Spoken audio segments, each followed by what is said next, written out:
Alô, comunidade das redes sociais! Mais uma vez aqui para tratarmos de mais um tema.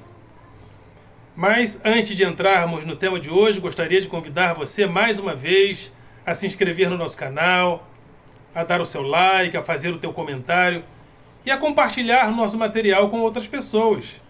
Porque você compartilhando, você dando like, você, sobretudo, fazendo o teu comentário e dando like, o nosso vídeo cresce e aparece na plataforma do YouTube.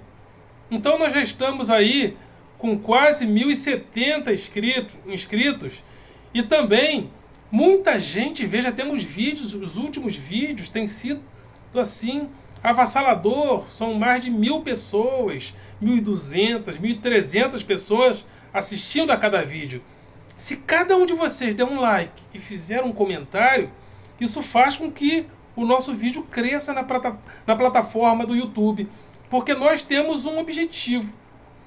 O objetivo desse canal são dois, e eu creio que seja importante: dar voz ao professor, que o professor tenha voz na nossa sociedade. E uma vez que nós ainda não temos tanta voz assim nos canais tradicionais, né, na grande mídia, que nós nos utilizemos dessas ferramentas, porque a fake news, a anticiência, tudo isso é divulgado nas redes sociais, no Facebook, no WhatsApp, no YouTube também. Mas nós podemos contrapor a isso, colocando a nossa posição de professores, de defensores, ou seja, de divulgadores da tradição, do conhecimento científico, do conhecimento filosófico, histórico, geográfico, matemático, físico, o conhecimento das ciências sociais, da filosofia. Todas essas tradições que têm fontes, nós podemos trazer para essa plataforma, para essas plataformas digitais, para nos contrapormos a essas coisas, né? E precisamos combater esse pensamento binário também nas redes sociais. É outro objetivo desse canal. Esse pensamento binário que entende que é nós e eles. Eu sou Bolsonaro e o mundo inteiro é contra nós. Como se o mundo só tivesse dois lados. Gente, que bobagem.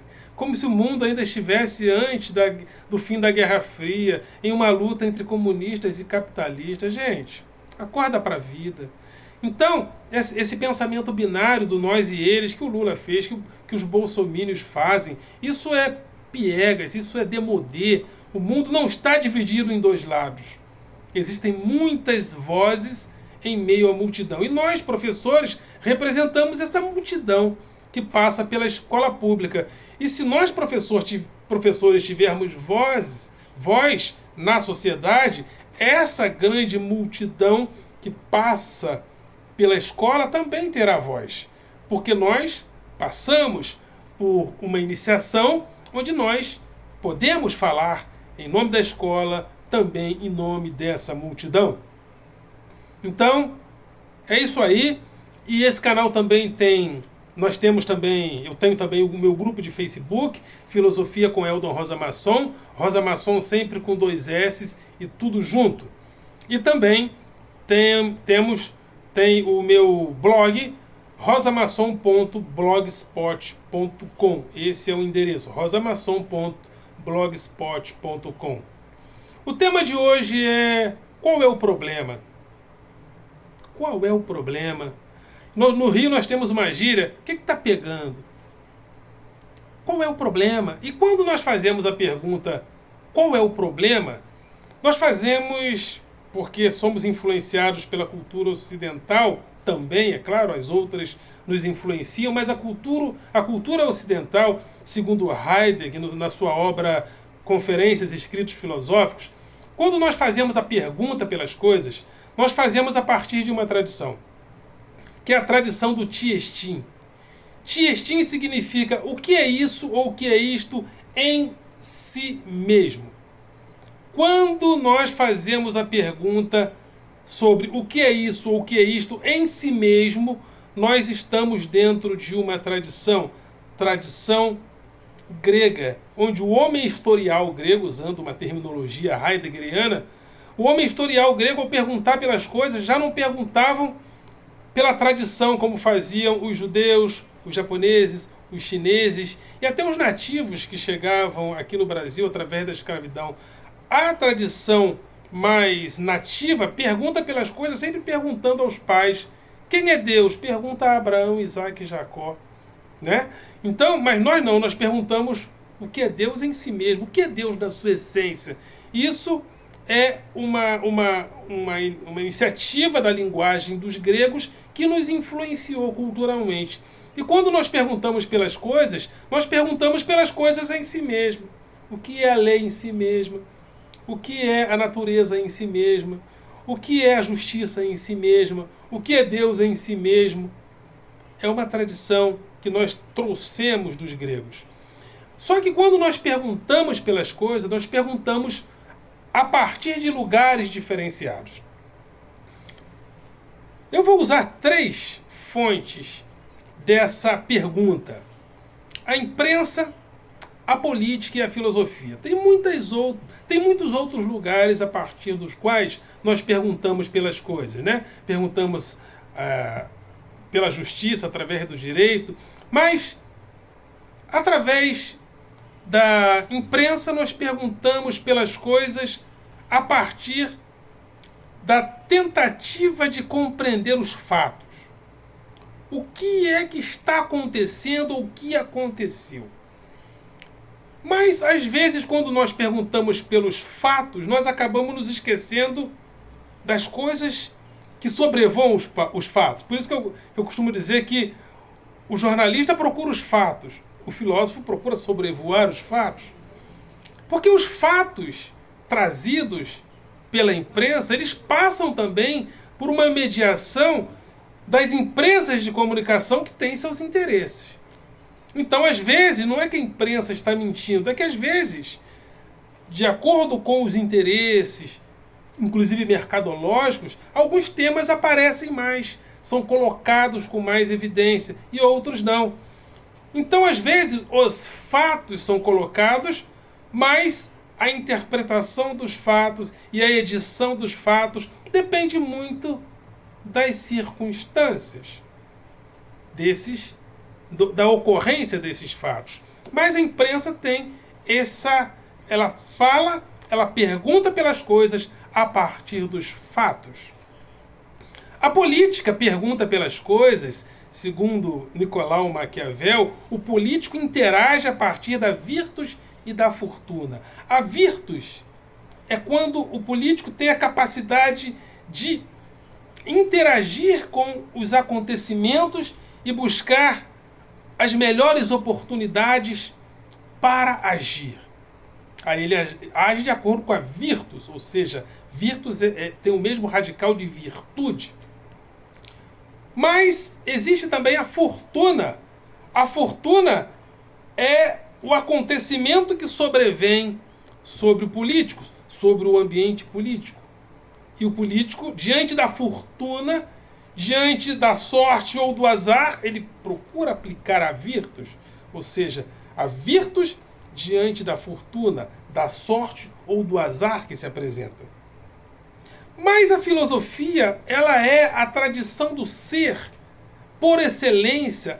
A filosofia nasce em um momento de um solo grego, onde as pessoas perguntavam pelas coisas em si mesmas, e depois a filosofia vai aperfeiçoar a metafísica, a ontologia, onde ela pergunta pelas coisas em si mesmo. E a pergunta filosófica passa a ser o ser. O que é o ser? Não é o ser coisa como nós compreendemos, não é o ser utilidade, ou seja, o que é o ser? O que é ser? E a filosofia radicaliza essa pergunta pelo ser. E ela se aprofunda radicalmente nessa pergunta, e esse solo grego histórico vai gerar, inclusive, no futuro, as ciências da natureza, as ciências sociais. E nós, filósofos, perguntamos não apenas pelo fato em si. Não queremos apenas a virtus e a fortuna, isso é da política. A nossa pergunta é: qual é o problema? Radicalmente, a filosofia transita historicamente nesse lugar de perguntar pelas coisas em si mesma, perguntando às coisas qual é o problema. Diante, por exemplo, da leniência do governo Bolsonaro perante a pandemia, a imprensa coloca os fatos. De fato, o presidente tem sido leniente porque, apesar da ciência colocar que cloroquina não cura Covid-19, o governo, segundo as fontes jornalísticas, investiu na fabricação de cloroquina a despeito disso não curar. Então, a imprensa coloca esse fato. E a política transita nesse fato através da virtus e da fortuna, ou seja, a fortuna do presidente, os fatos históricos que no momento sobrevêm sobre ele, torna acessível um pedido de impeachment. Aí é a fortuna, as condições históricas que se apresentam. Diante dessas condições históricas que se apresentam, Bolsonaro, os congressistas, agem. Agem de acordo com a virtus, com a virtude, ou seja, com o oportunismo necessário diante dos fatos. Mas nós, pensadores, nós filósofos, queremos saber qual é o problema. E eu vou reforçar a narrativa do impeachment.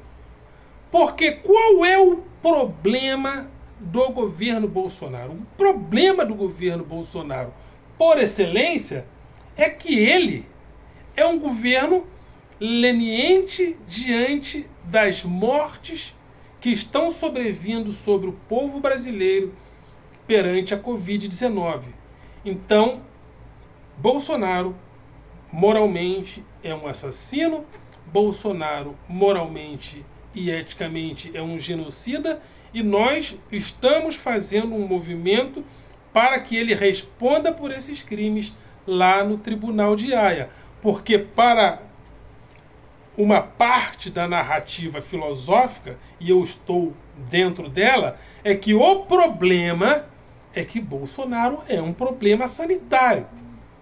E como ele não é apenas um problema político, ele é um problema sanitário, ele é um problema de saúde pública. E como nós não podemos dar descarga para que ele vá para o esgoto, nós temos que usar as ferramentas da democracia para expurgá-lo desse espaço público onde ele está agindo de propósito para que as pessoas morram. Ou você não percebeu? Afinal de contas, quando ele promove aglomerações, quando ele incentiva as pessoas a não tomar a vacina, em nome da liberdade, quem é livre se estiver morto? E já está colocado pelas autoridades científicas e sanitárias que, a princípio, a técnica mais eficaz de combate à Covid-19 é o isolamento. Mas isso não está sendo feito. Então, o problema principal é que Bolsonaro é um problema sanitário. É um problema de saúde pública. E nós precisamos expurgá-lo da presidência da República através das vias democráticas. Tivemos aí, recentemente também, uma questão referente ao Daniel Silveira, que atacou o Supremo. A imprensa colocou o fato e está evidente que ele atacou e ameaçou. Isso é crime. Não precisa nem repetir que isso é crime. Diante dessa situação, percebemos que Lira presidente do Congresso, estava um tanto quanto constrangido diante da fortuna de ter que expurgar, de ter que manter a prisão de Daniel Silveira. Ele estava assim, um tanto quanto constrangido e até entristecido diante dessa realidade. Vamos ter realmente que manter a prisão, porque de fato o que ele fez não tem explicação, não tem justificativa, e o próprio Lira reconheceu. E diante dessa fortuna, a Virtus foi colocada. Realmente precisamos afastá-lo. E filosoficamente, qual é o problema? O problema é que ele cometeu um crime. E no estatuto interno do Supremo diz que se uma pessoa atacar o Supremo, ameaçar o Supremo pode tomar medidas para coibir. E outra pergunta: a imunidade parlamentar dá ao sujeito o direito de cometer crimes? Que é uma outra pergunta filosófica, porque este é o problema. O crime pode ser cometido porque o sujeito tem imunidade parlamentar? Então são questões que nós precisamos pensar. Então, repetindo, quando perguntamos pelas coisas, perguntamos através de atores institucionais, como um jornalista que pergunta e procura responder os fatos. Perguntamos e procuramos responder através da política, que depende da virtus e da fortuna. E perguntamos e procuramos responder através da filosofia, que pergunta qual é o problema, o que está pegando. E o que está pegando? Segundo a narrativa que mais eu me identifico, é que Bolsonaro ele é um perigo em relação à vida. Então, eu não estou perguntando apenas pelo fato, eu não estou sendo politicamente correto ou incorreto no sentido de dizer que é a virtus que é através da virtus e a fortuna que nós devemos interagir. Eu estou afirmando como filósofo que o problema é que o presidente é um genocida, porque ele provoca a morte de pessoas através das suas atitudes. Então, este é o problema. Indagado por mim como filósofo, e eu procuro responder a este questionamento como filósofo. Bolsonaro é um problema sanitário e precisa, através das vias democráticas, ser tirado da presidência da República, e Daniel Silveira precisa permanecer preso porque ele cometeu um crime. O Supremo e o Congresso, o equilíbrio entre esses dois poderes, o manteve preso. Então, não tem esse papo de que o Supremo está sendo autoritário, ditadura da toga. Nada disso. Isso é uma balela. Então, estamos diante dessas questões, fazemos parte de uma tradição que pergunta pelas coisas em si mesmas. Só que nós, nos últimos anos, sobretudo, temos perdido um pouco a noção das coisas em si mesmos através dessa nossa corrida digital no mundo.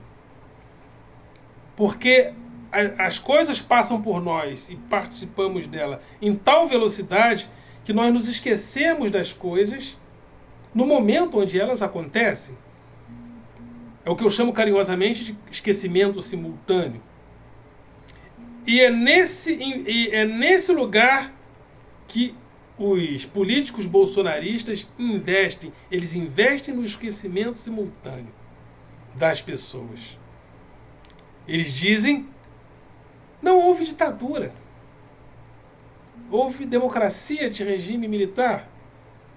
Só que o AI-5, ele impôs uma lei que impedia a liberdade de expressão. Qual foi a Constituição democrática que os militares implementaram?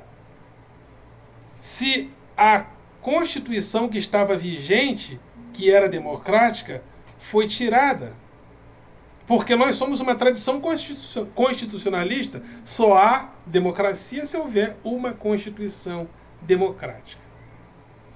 Então, nós estamos diante de uma realidade onde, mais uma vez na história, a questão do ser, a questão da pergunta sobre a coisa nela mesma, tem sido solapada por uma era digital, onde vários atores políticos, inclusive o senhor Daniel Silveira, os bolsominions, o escritório do ódio, né? O gabinete do ódio, eles investem no esquecimento, massificam informações. Não que só eles façam isso, mas eles fazem isso como ninguém. E essa interação acabou elegendo Bolsonaro. Então, eu finalizo dizendo, perguntando qual é o problema? O que está pegando? O problema é que Bolsonaro é um problema sanitário, de saúde pública, e a atitude dele mata pessoas. E qual é o problema do senhor em relação ao senhor Daniel Silveira? É que ele cometeu um crime e precisa continuar preso. Ok, galera? Vocês são do coração.